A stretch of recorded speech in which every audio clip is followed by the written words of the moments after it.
बोलो श्री कृष्ण भगवान की जय। सदगुरुदेव भगवान की जय। गौ माता की जय। अपने अपने गुरुदेव भगवान की जय।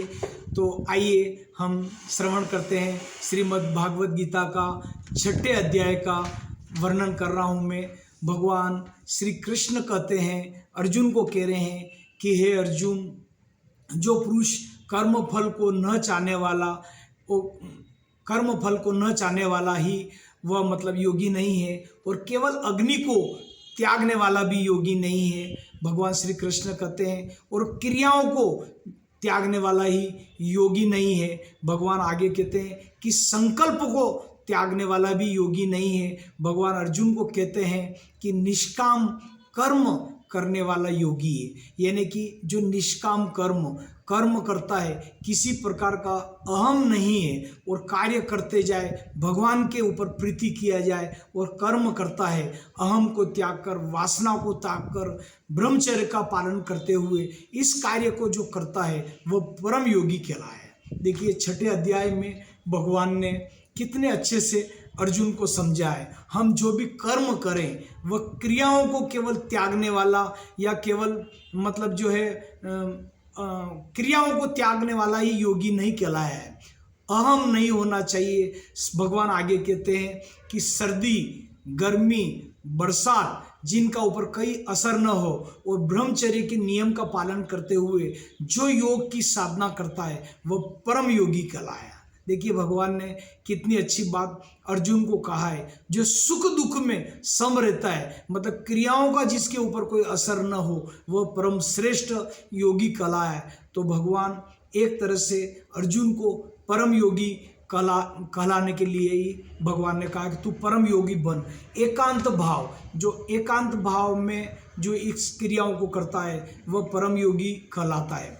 आगे भगवान कहते हैं कि इसके लिए तू कुशा का आसन या ऊन का आसन, जो परम योगी की भगवान अर्जुन को समझा रहे हैं कि एकांत भाव में जो ध्यान करता है, कुश के आसन पर, जो कुशा का आसन होता है या ऊन का आसन होता है, वो और एकांत जगह का चयन करके तू योग कर और निष्काम कर्म को प्राप्त कर। देखिए कितनी अच्छी बात भगवान ने कही है कि यह मन इंद्रियों को वश में तब कर पाएगा, वो श्रेष्ठ योगी हो लाएगा। इसलिए तू श्रेष्ठ योगी बनने का भगवान अर्जुन को कह रहे हैं। लेकिन आगे भगवान और समझा रहे हैं अर्जुन को।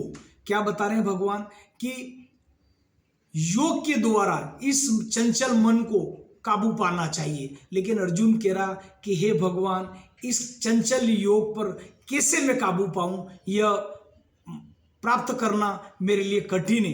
तो भगवान कह रहे हैं कि इसको तू योग के द्वारा, ध्यान के द्वारा बार बार निरंतर प्रयास करके इसको अवश्य काबू मन को प्राप्त करना चाहिए, इसको काबू में रखना चाहिए। लेकिन ये कैसे होगा? तो भगवान कहते हैं कि बार बार योग कर, बार बार तप कर, और बार बार प्रयास करने से निश्चित रूप से जो चंचल मन है उसको वश में किया जाता है योग के द्वारा। देखिए भगवान कह रहे हैं कि योग करना है। अब योग कैसे किया जाएगा? आपको प्रातः जल्दी उठना पड़ेगा, नहाना धोना पड़ेगा, और ओम की साधना करके इसका निरंतर अभ्यास करके, भगवान कह रहे हैं कि इसका निरंतर अभ्यास करो तो निश्चित रूप से चंचल मन ध्यान के द्वारा, इस योग के द्वारा सर्दी, गर्मी, वर्षा, इन सब के ऊपर कंट्रोल करते हुए, ब्रह्मचर्य के व्रत का पालन करते हुए निरंतर अभ्यास कर, तो निश्चित रूप से तू योग का अधिकारी कहलाएगा। भगवान आगे कहते हैं कि यदि ऐसे चंचल पुरुष निश्चित रूप से ब्रह्मचर्य का व्रत पालन करते हुए जो इसका, भगवान और आगे कह रहे हैं कि तू आसन को इस प्रकार कर, ऊन का आसन हो या कुश का, न ज्यादा ऊंचा हो न ज्यादा नीचा हो, और एकांत जगह का चयन करके इसका प्रयास कर, तो निश्चित रूप से मन को वश में किया जा सकता है। तो भगवान कह रहे हैं कि मतलब न जो रजोगुण, जिसने मतलब रजोगुण से जो पार हो गया वह निश्चित रूप से भगवान को प्राप्त कर सकते हैं। ब्रह्मचर्य का भी जिसने पालन किया है, और एक प्रकार के एकांत भाव का परमेश्वर का जो सुमिरन करता है वह निश्चित रूप से जिसने इंद्रियों पर विजय प्राप्त कर ली वह ऐसा योगी परम श्रेष्ठ कहलाया। तो देखिए भगवान ने इस टाइप से अर्जुन को समझाया है।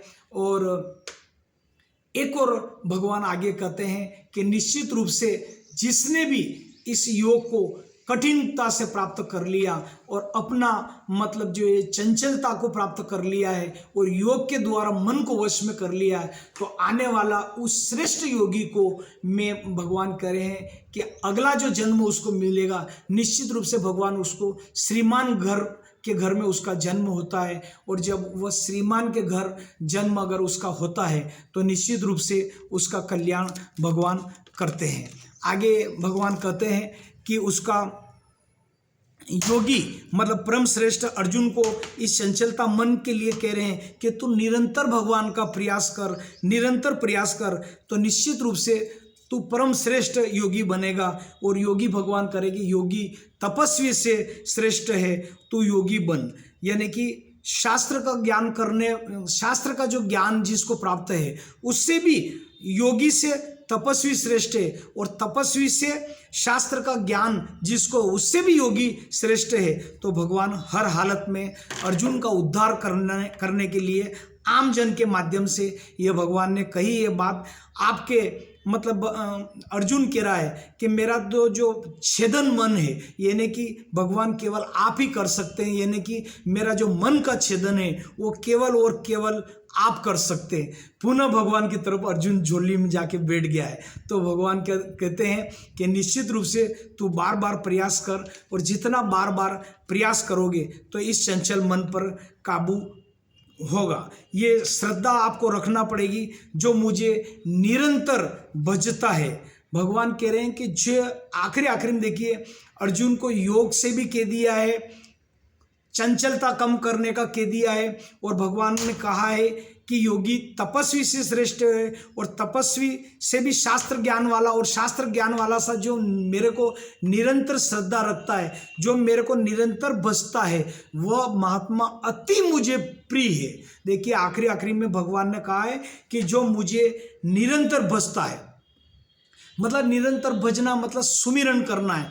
जो भगवान ने जप तप का महत्व बताया है वो परम श्रेष्ठ कला है कि जपों में जप यज्ञ हूँ, भगवान ने पहले ही कहा है। और यज्ञों में हवन का स्वरूप मेरा ही है, पीपल में मैं वृक्ष हूँ, ये ऐसा बहुत कुछ भगवान आगे और बताया है। इसलिए जो महात्मा जन, जो योगी जन मुझे निरंतर भजते हैं, मेरे में लगातार निरंतर प्रीति रखते हैं, वह परम श्रेष्ठ है। और ऐसे श्रेष्ठ पुरुष को अगला जन्म भी मिलेगा। तो भगवान कहते हैं कि मैं श्रीमान पुरुष के घर में उनका जन्म होता है। इसलिए अर्जुन को भगवान सब तरह से एक ही बात कहते हैं कि तू निरंतर मुझ में प्रीति कर, मुझ में भज, यानी कि मेरा भजन कर, और मेरी यश कीर्ति का गान जो करेगा वह निरंतर मेरे को ही प्राप्त होगा, अर्थात मेरे को प्राप्त होगा। तो ये मैंने भगवान ने अर्जुन को समझाया। मन इंद्रियों को वश में करके इस चंचलता मन को कैसे काबू पाया जा सकता है। कुश का आसन या कंबल का आसन पर भगवान ने बताया है कि तू योग में लग, और योग परम श्रेष्ठ है, और योग करते करते जप कर, और जप में होकर तू निरंतर मेरे अंदर समा जा।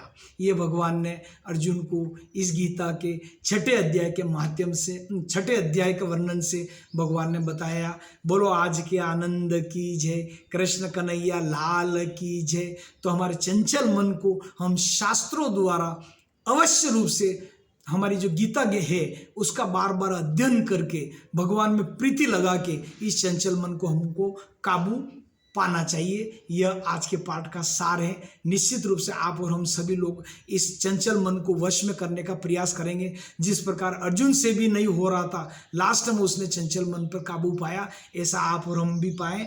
बोलो श्री कृष्ण कन्हैया लाल की जय, गुरुदेव भगवान की जय। श्री कृष्ण गोविंद हरे मुरारी, हे नाथ नारायण वासुदेवा, हे नाथ नारायण वासुदेवा, हे नाथ नारायण वासुदेवा। श्री कृष्ण गोविंद हरे मुरारी, हे नाथ नारायण वासुदेवा।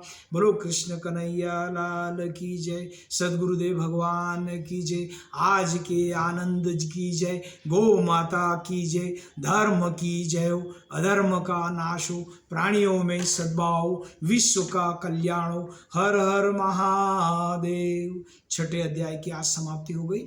अब हम भागवत गीता का 7वां अध्याय का महात्म्य कल लेकर आएंगे। तब तक अनुमति। जय श्री कृष्ण। आप सभी को हरिओम।